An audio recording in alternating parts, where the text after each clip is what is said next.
here versus Julio All right, Hall. it's your boy Igron Yugioh. well. We Couldn't back table with the it too. Swiss round 6. Yeah, but you see And let's Mike see what the Thomas matchup taking will his be. first loss, Like, but comment, he also subscribe. had a Make sure you draw share the videos. already, This is the draw kinda works like a half 2024 loss. World He's at table Championship 3 taking Yu-Gi-Oh! on Championship. EU's So Anthony let's get into it. Lopez. Let's check out the But it matchups. looks like our feature match for table number... Oh, I won't spoil it just yet. We're going to meet our players here momentarily.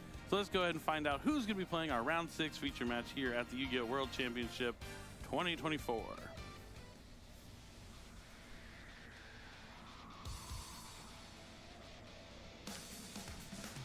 Sitting in the red chair from China, it's Xiaowei Zhang. His favorite card is Sky Striker Ace Ray. Everybody's favorite card. The art from the welcome dinner wasn't Say very good, everybody's though. favorite card. That's crazy. And his opponent, Julio Valles from the United States. His favorite card is Gigabyte. Well, that's a cool one. Showing off that flag, I feel like you're not from the United States, but I don't think he is either. I'm pretty sure he is from EU. I think I know all the NAWCQ representatives. Yep, I don't recognize him from the WCQ. Maybe he once upon a time lived in the United States and then moved to the EU, but this is definitely an OCG matchup versus TCG still, whether it's United States, EU, or That's you crazy. know Konami China. always But messes it's going to be a something good up, but one. it is what it Both is. these players are 4-1. As we mentioned, there are 4-on-1 what is this, matchups, round pretty 6, so good. only one more round after this. So whoever wins this matchup, close to guaranteed. pretty close to guaranteed, depending on how many draws or what the other players are looking like ahead of them. Yeah, a lot of cushion here. Like they've fought Like to be at this Xiaowei point. might have just experienced the echo. That happens sometimes. Yeah, if you're not used to, I mean, neither of these players have been on this specific feature match stage yet before, so they're not used to the headphones just yet. But they, they're gonna get adjusted really quickly. It's nice to have a little bit of extra time ahead of the match to get all this stuff worked out. The team and the judges and everybody. Just make sure that everyone's ready to duel. Yeah, I'm really excited about this one. I won't spoil the decks just yet until we get into it, but I will tell you these are 2 decks that we haven't had on our main feature match stream just yet. We mentioned there's a lot of variety in the decks. I mean, there's definitely 2 decks that most of the players brought more than the other strategies. But we've seen things like Fire Kings, Labyrinth also making appearance. And then these 2 strategies are also going to be something different than just Fiendsmith Snake Eye. Rescue Ace last round as well. Exactly. It's been a lot of variety in this Worlds format, which is awesome to see. And those players have generally been rewarded, with the exception of our poor Labyrinth player, who did not win again last round. There's been a lot of success from some of the kind of off,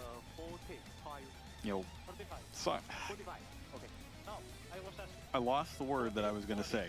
I had a really good word there, but it's gone now. It's been a long day. We've been here since very, very early in the morning. My words have been banished face down.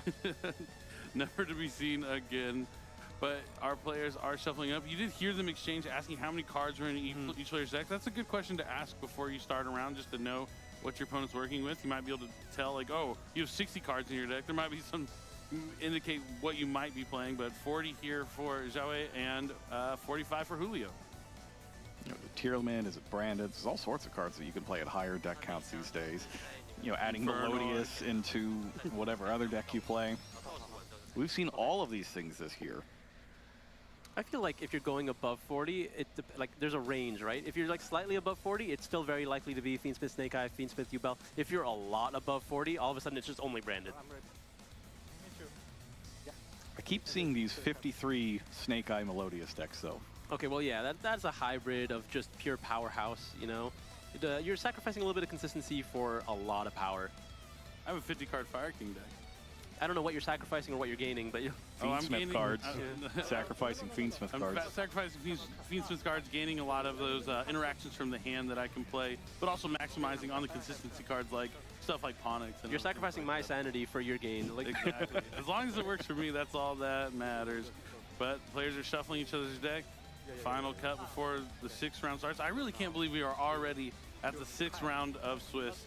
I mean, it does feel like a long day, and at the same time, it feels like it just started. Worlds is such an exciting tournament. It's kind of like a whirlwind, and it's over before, I'm ready for it to be over. I wanted to see more awesome matches, and we have more today, but, man, I always get sad after this tournament concludes, because this is just the best of the best facing off against each other for a weekend, and also just seeing all the players, very true. You do get to see the be best around each other, competition at breakfast and dinner.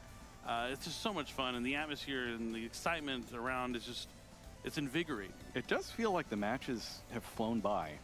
Like every time I look up at the timer, I'm like, wait, it's been how long already?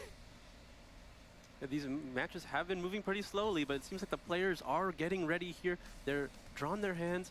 They're about to get started. All right, here we go with game number 1 of round 6.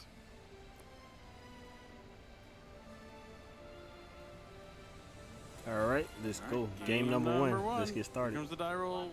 It's a 1. Roll the 1. I'll trust him. I didn't see it. Roll That's a the 2. Oh, he's going second. I wonder what that could be. That So kind we of had gives 10 it Pot away. Dragon Kinda- against Ritual Beast. It's almost like Julio won the die roll on that one and at least got the information that he needs. Now, if you watched the EU WCQ, you saw Julio in the finals. His opponent also let him go first. He did end up getting second to the deck he is facing here at the World Championship. This is a rematch of deck types from the EU WCQ. The finals. stakes are high. We're going to be activating the Pot of Prosperity here. Yeah, I am doing. We'll see what takeaways he had from that final match. All right, You gotta be activating the careful Pot of with Prosperity. the cards you decide. Let's see Now what he that one of Pot of reveals off the Prosperity I talked top. about a little earlier, because it is restricted to 1, it is the most consistent it's ever been. You can't hit another Pot of Prosperity. We're only going for 3 here. There's Lara. Which one is that one? Is that Wendy? Looks like he's always just like the rest of us when it comes to Ritual Winda. Beast. Like, This is Winda. yep, you pretty much know the basics. Ritual Beasts have a lot of different effects. This one is normal summons from graveyard, right? Yes, it's like Debris Dragon. Yep, this is the original Lara. We're going to be normal summoning Kanahawk here, able to banish a Ritual Beast from the deck. And we're going to be banishing Spiritual Beast Tamer Lara. That when that one is banished, it's able to special summon another one from the deck. That's out of Battles Legend Terminal Revenge. Really breathed new life into the Ritual Beast strategy that hadn't seen much play for a long time. Yeah, It those looks like we're going to cards. get access to Wen. All right, now here is where it all begins, the Kanahawk combos. So on summon, Kanahawk's going to target 2 of the banished All right, now this Ritual Beast monsters is about to to pop off. put Let's them see into what the 10 Pot graveyard, can do and now he's going to against be able this to use deck. the quick effect of Kanahawk to send it back to the extra deck to target 2 monsters to special summon them to the field. So one will going to be going to the graveyard, the other 2 will special summon to the field. This is the Ritual Beast bread and butter. The one thing you have to really keep in mind here, every single one of those Ritual Beast monsters can only be special summoned once, and it's just about really organizing yourself and going through all of them efficiently. Yep, it looks like he's adding Ritual Beast Inheritance here. Mm-hmm. It's another one of the new ones. I will activate Inheritance. I will activate Effect to Search. I will show Rampengu. So yep, Inheritance, you can reveal a Ritual Beast monster in your hand, add a Ritual Beast with a different type from your deck to your hand, and then you discard a card. It also makes your opponent's monsters lose 200 attack for each different type of Ritual Beast you control. Not immediately relevant, but will be relevant eventually. Yep, it is a continuous spell, so Rampengu goes to the graveyard, Lara goes to the hand. I will activate Kanaho effect. I think the effect that'll actually come up the most is the secret hidden third ability. Secret hidden third ability. Yeah, if 2 or more monsters are special summoned to your field at the same time, you can target a monster on the field, change its battle position. That has to be crazy relevant in this matchup. Link summon. It looks like he banishes Winda there, right? Falcos. Now he's going to Link Summon for the Ritual Beast Link will- monster. The Falcos. It's going to give him another normal summon. Vanish.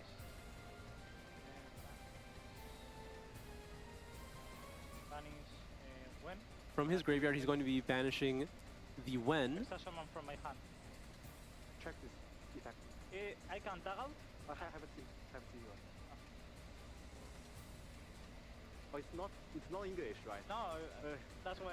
Okay, I know. Okay. Yeah, Julio, I think it's from Spain, I believe. So Yeah. yeah, his cards are in Extra normal Spanish. summon, and then I can put to the extra deck like I want to check one thing. When special, when this card special or all the normal. time? This one normal. So all, sorry. So what it does is you target one of your banished Ritual Beast cards, return it to the hand or extra deck, depending on wherever it came from. Then immediately after that effect resolves, you can normal summon a Ritual Beast monster from your hand. So you can use it to just put something back if you need to, But if you are going to use the normal summon, it's immediately afterwards. Yeah, the language barriers come in every now and then, but it's cool. Yep, Lara is going to be able to special summon back that Rempengu from the graveyard. Rempengu is going to be able to use its effect if he so chooses. No. It's clear. He is scared. Don't worry, I am too. And you have this Yeah, I think this is one of the scarier decks for a Tempai Dragon player to face because you let them go first and they have one of the longest and strongest turn ones of any deck in the game. But man, these cards look awesome. I love Rempengu, just aesthetically. Banishes a Ritual Beast monster from your extra deck and sends one with the same type. So we're banishing deck the to Ultimate graveyard. Apelio here. No problem. Going to be able to put that Apelio in the graveyard. Go ahead. Oh, okay. And there's a lot to keep track of for both players here.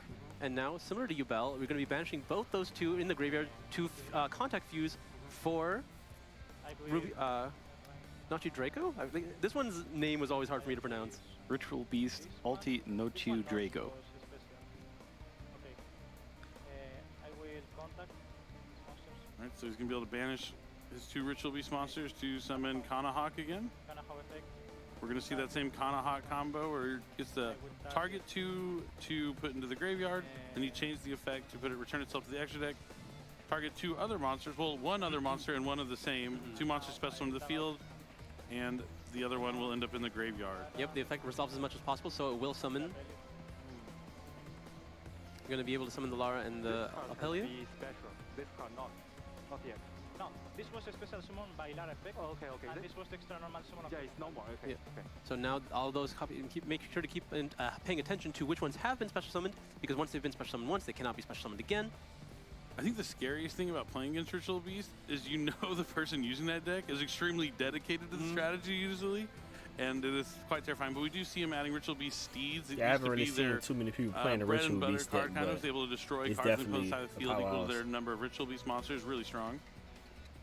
So now we're going to get a Link Summon. This is one of one of the most powerful cards in the deck strategy. Ultra Ratari. Yeah. Effect. Really good against Infernoids. Veritari is going to be able to use its effect here. Target one of the banished Ritual Beast cards, return to the extra deck, and then get another extra normal summon. Will you Yeah, you want to talk about Miltarmic Pirelli being good against the deck? Ritual Beast is really good against because they get about 4 extra normal summons throughout their turn. Where's your Perulia when you need it? And now we are going into that Banshee. it adds a Pyro monster? Oh, if you're not prepared for what's about to happen, things can get really scary really fast. I believe he still has his regular normal summon left. How many decks in your? Does he not? No, he's normal used summon it already. Kanahawk at the beginning. That's how Okay. this all started. Yeah, but Infernal But there's Flame. plenty of banished cards to Yeah. get the flag onto the field. Yep, Infernal Flame Banshee's such a cool card.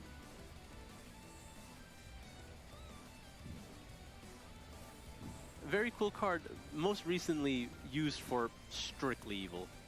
Yeah, it depends who you ask. You can continue. You could asked really, you could think any card could be evil. Snake Eye Ash evil, is Fiendsmith Engraver evil, or are these just cards that people are not, you know, they just don't like losing, I think is more of the issue than the cards being evil. I don't think Engraver's evil. I think at this point Ash is on, you know, he's Oh, but Nibiru, wait, it can't be tributed, right? They Is can't it be tributed. Yeah, it can't be tributed. To You don't like- activate a card or act- effect, Oh, and it's part of the effect. It's not to activate, it's though. not. Either play contribute cards to activate Nib a been card or putting in work. attributes Nib of a and Apollos have resolution. been putting in Oh, work wow, to turn okay. So it's totally legal. Okay. all right. Well, we're going to be using the effect of Spiritual Beast Tamer Lara, discard itself, and then get an additional normal summon. Going to be able to summon back that Kanahawk. Kanahawk's activating its effect once again. Going to banish another monster from the deck, or not necessarily monster. Now, where it is good Oh, there you is go, hidden against Genroku, which does need to tribute itself to activate an effect. And all the Infernoid monsters. I feel like you've encountered this before. Oh, I have. This is probably Infernoid's worst matchup is Ritual Beast. Not only do they main deck Dimension Shifter, just that Ling monster is just a pain. All right, we are just setting a lonely spell and trap before passing our turn here. Likely going to be that Steeds that was added to hand earlier. The Steeds will get you on 1 destruction. Yeah, it's up to the amount of Ritual Beast you control, right? See here. Yes, no ambush here to add more into the field. There still is the Lara in the graveyard now to protect. Oh, well, I mean, never The mind. range of art. He's just laughing. I will activate Well, you got to chain it now. You gotta use the steeds. the monster. It's okay. Yeah. He's like, yeah, man, No, sure. he's completely fine with that. He's gonna take Now he's gonna activate Conhog. Just kidding. He's a activating normal Hydra. summon tip by Dragon Pydra, Yeah, and and he- Julio's gonna That's it. concede. He's That's seen this before. crazy. Plays the surrender card from That's off on the side, crazy. and we're done with game number 1, just Normal like summon that. Tempai monster. Man, Scoop. do you think Julio is thinking back to that EU Tempai is WC? a powerhouse Thinking going about, second, Like, I finals, mean, like, this It's a can't crazy be. deck. Oh, A lot of going second you cards. can't go into the tank just like destroy your that. opponent's field and then just attack You the just game. got to But regroup and do it Yu-Gi-Oh again. being so bad I do going like second that for so Yugioh was long that you can't very even be concerned. mad He was at it. scared, So and it then he is what just it shows is. the Nibiru, and then immediately takes the game. Yeah, I mean, he knew when to drop that Nibiru, too. It was very timely, cut him off from any future plays, just left him on the steeds, had the change of heart. And of course, you know, if there's one deck that can win with one card, it's Tempai Dragon. It's actually all of them, but No, but like Tempai Dragon, a little easier. Just straight up, just Pydra, go to battle phase, you're good to go. You're able to get this. Well, first you're going to search the Sengen Kaiman, of course. Of course. Yes. I will say though, if Excuse me. Julio had any way to summon 2 monsters, which I mean, like generally Ritual Beast has a large way to do that, then the Inheritance would have been able to summon, like put the monster summon off Sengen Kaiman to defense position. Sometimes just going to defense mode would be enough, too, Yeah. since they need to attack. You just need to make sure you do it in the battle phase, right? Well, it's not protected by the sun. Exactly. As long as it's just one monster. If they go in with 2 and one of them's the tuner, then you could be in trouble. All right, now they are diving into their side decks. I mean, if I'm Julio and, you know, he lost in the finals to Tempai Dragon, he's definitely probably prepared for this with his side deck going here. But let's go ahead and take a look at what's going on as round 6 is underway. We see a lot of matches going on. Giancarlo, again, with, you know, I mean, it's not the biggest tournament, so you're going to pretty much play a lot of different people, but the feature match players playing against each other. It's going to be Rescue Ace there, and I think Giancarlo was on Yubel, right? I think Yes. So, yeah. They're sitting at 1-0 for Azuma. Yuto is tied with Ruben. Oh, man, that would have been a cool matchup to watch, but we have also already seen both of those players on stream today. But let's go Fire Kings, but at the same time, Ruben. Oh, Yeah. it's tough. I'm torn. A lot of good matches here in the middle there. I wonder if perhaps I'm glad that they show like the matchups with the favorable wins matchup and for losses Shinichi. in between the rounds. That he really and stuff. thinks It's that pretty he's good. got a great time against. He's just like, yeah, just give me more of these Yubel matches. Let's go. I don't think it was supposed to end that way in the last round, but you know, neither here nor there. All right. True, but he might be making up for it this time. Just going to get another clean 2-0. Who knows? Now our duelists are side decking here. Julio's going to get the choice to go first or second this time. Now, do you recall offhand what happened, how that went down in the EU? The finals, I do remember a game 3, Julio going first, getting met by a Dogwood, his opponent having like 30,000 life points, and then end up winning somehow like that. But yeah, it was tough. I know that he got the access to Protoss. I also do know that I remember him talking about in an interview, like in his match that was off stream, his opponent did use Dogwood. He got up to 30,000 life points, but was able to still win that game on the backs of something like Arch Nemesis Protoss, just being able to continuously lock his opponents out of summoning fire monsters. So it was tough for him, but we're going to have to see how it works out here for him in this matchup. You just got to do 12,000 damage 3 times. Not a big deal. No Three big turns. deal. Okay. I suppose your opponent's turns go a lot faster when they can't play fire monsters. A lot of just your turn. But, you know, maybe he's always saying he kind of knows the deck, but it definitely seemed by that timing of the Nibiru. I mean, that's also an aspect of like an incredible player. Even if you're not completely familiar with the deck, you're able to see what's going on and judge the perfect time to use your cards. Good luck. Good luck. Okay, did Julio let Jawe go first? He did. Now Opting time to go second this time. Yep, time to see what Tempai Dragon can do here, going second. I mean, yeah, we Or talked. first. Yeah. It feels like when Tempai Dragon goes first, it's the same for other decks when Yeah. they have to go second. Not where you want to be. Yeah, we talked about how powerful Ritual Beast is at going first, but it just has more actions. I want to say it's arguably slightly weaker than most of these other decks. All right, It is like probably the highest number of actions outside of Snake Eye. the players are shuffled up and ready, and it's time to duel. It's game 2 here, round 6 All right, game of 2. the Let's get it started. WCS 2024. All right, we haven't seen Tenpai go first in a long time. Let's see how he adapts here. Think here. there's a lot of cards that we don't normally have available. Well, rather, we do normally have available in the TCG that are not available here. Something along the lines of Kashira Fenrir is forbidden in this list. To search or to All right, so Sangan Kaiman's going to let him add a level 4 lower Fire Dragon from the deck to the hand. no. It only special summons during the battle phase, but I believe we're activating it in the draw phase, trying to play around something like along the lines of Droll Lockbird. Oh no, but we're going to add the Drago here. Doro Dora. Dora. Yeah. This card's really cool. It's also, if you look, you know, maybe a little blurred, it could be Snake Eye Ash. Funny enough, It's Tenpai Stratos, yeah. It's straight up Snake Eye Ash. So you can add the Genroku, special summon Genroku, a la Poplar. It looks very similar as you would see from the Snake Eye strategy. I love Dora Dora. It's any Fire Dragon, right? I Yeah. think so, yeah. But I mean, most of the time you're going for a Genroku because it just special summons itself to the field. And that is also pretty much any Fire Dragon. Any Tenpai monster you want. We're getting a quick text check here on Dora Dora. Lots of different languages of cards being used here. This is the World Championship. You'd expect so. So Dora Dora, if it's normal summon, you get, it's a level 4 lower Fire Dragon from your deck to your hand. Although with Genroku, it's like summon your extra deck to the field. A lot of cool tricks that can happen in the battle phase with a card like this. Oh, well, the Sangan Kaiman rather, not the Dora Dora specifically. So we know he's already at minimum going to have access to Heraldic Seal of the Heavenly Seers. And while they're checking that, it looks like we have a winner in table 12. Gabriel Nets wins game 3 and the match 2-1. Yeah, stand by. Good to see Nets bouncing back after those losses there in the middle of the tournament. And look how cute he is. See here. Oh, but Perilia is More really strong charming. here against Dora Dora. Extremely. Here.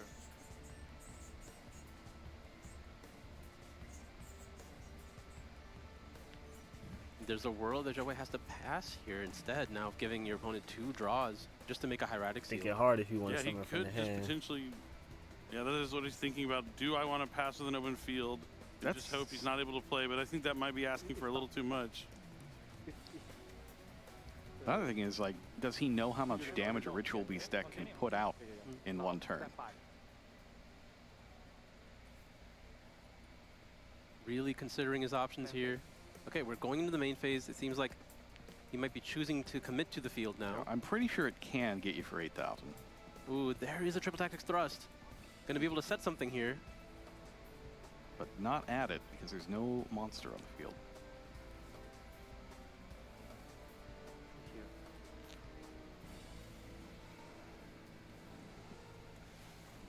We're gonna be able to set terraforming for the following turn. Can't activate it this turn. Sangan summoning is at 1. Okay. Sorry. Multiply. You can shove the deck. All right, it's looking like Zhao is not going to be going back in. And I can. Oh. I can. Okay. You know, I think since you mentioned the red sleeves that we hadn't seen them, we haven't stopped seeing them ever since then. This is kind of funny. Another Set card another face card down, and he that's it. passed turn. So we know the other one is terraforming. We know one of the cards in hand is Dora Dora. There is a mysterious set and 2 other cards for Julio to. Go ahead. I will activate lightning. Oh, they're going for lightning storm. Oh, spell traps. And it resolves. It was rivalry. Rivalry of Warlords. Oh my goodness.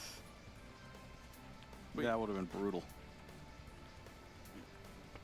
That lightning storm went in. I It's the can't one lie. rivalry. Taking care of the rivalry. Definitely was good. Not effect. Okay, we're going to be using the effect of Lara, discarding it to get an additional normal summon into other Lara. Okay. All right. Gonna have to banish both of those to summon Nochi Draco? That's not the strongest hand, but it might work. Yep, there's Nochi Draco. There will activate the Lara when it's banished. Be able to special summon another Ritual Beast from the deck.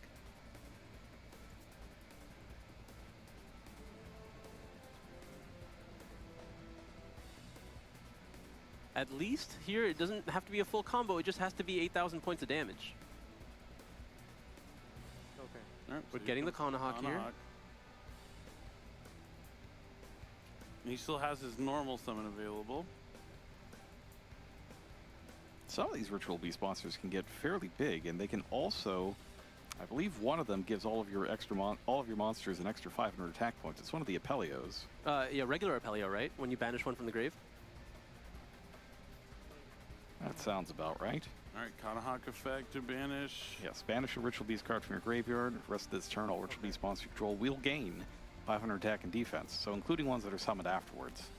All right, it looks like Kanahawk's effect banished the Winda, and now you will use the effect of Noche Draco to special summon back Winda. And now we're going to be, it looks like an overlay. Yeah, we're going to be overlaying those two into the Flame Banshee. Okay, on the summon. How many cards in your hand? Looks like Julio's really trying to rely on this Infernal Flame Banshee for his strategy. Yeah, it's a weaker hand here, so Though if you get the Protoss out and manage to destroy a fire monster, Seems pretty strong, especially against Tempai Dragon. I believe it has been 5 summons already. So a couple of options from Yugioh here. Does he have Nibiru again? it's almost always 5 summons from Ritual Beasts. Okay, but it's resolving here. You'll let him add Nemesis Flag. I mean, yeah, if you do have something along the lines of Nibiru the Primal Being, you might as well wait for the Protoss. Okay. Flag's gonna be able to shuffle back a banished monster to summon it. Self. So Yeah. he's doing some math here, and he's probably got to check the types of the monsters available as well. Or the attributes, rather. There is a water and a wind and a fire, so I think like plenty of options. He does There have he does. Nibiru Nibiru again. The 1-2 punch. And he that's Double nil. Oh my He god. stone baiting And he surrendered. That's Well, crazy. I'm taking notes. If I want to beat Ritual Beast, I'm gonna have to go unpack my Nibirus, make sure I Tempai have them, and strongest drop deck, them man, at a that's key crazy. moment. You know, So Tempai went 2-0 having a against strong Ritual hand there from Beast. Julio, being able The guy to never got disrupt set up or Yugioh, but, anything, you know, but having it is what it is. Nibiru, This is your boy, just I grind oh, Yu-Gi-Oh! man, just Make sure you a like, fun comment, one subscribe. card This that is the World just Championship, ends his Yu-Gi-Oh! turn World Championship immediately here. 2024. Best That's a competition. tough one. It That's is a what real it tough is, one. man. But he won. Tempai Nibiru's being Dragons. clearly We very out. strong against Ritual Beast.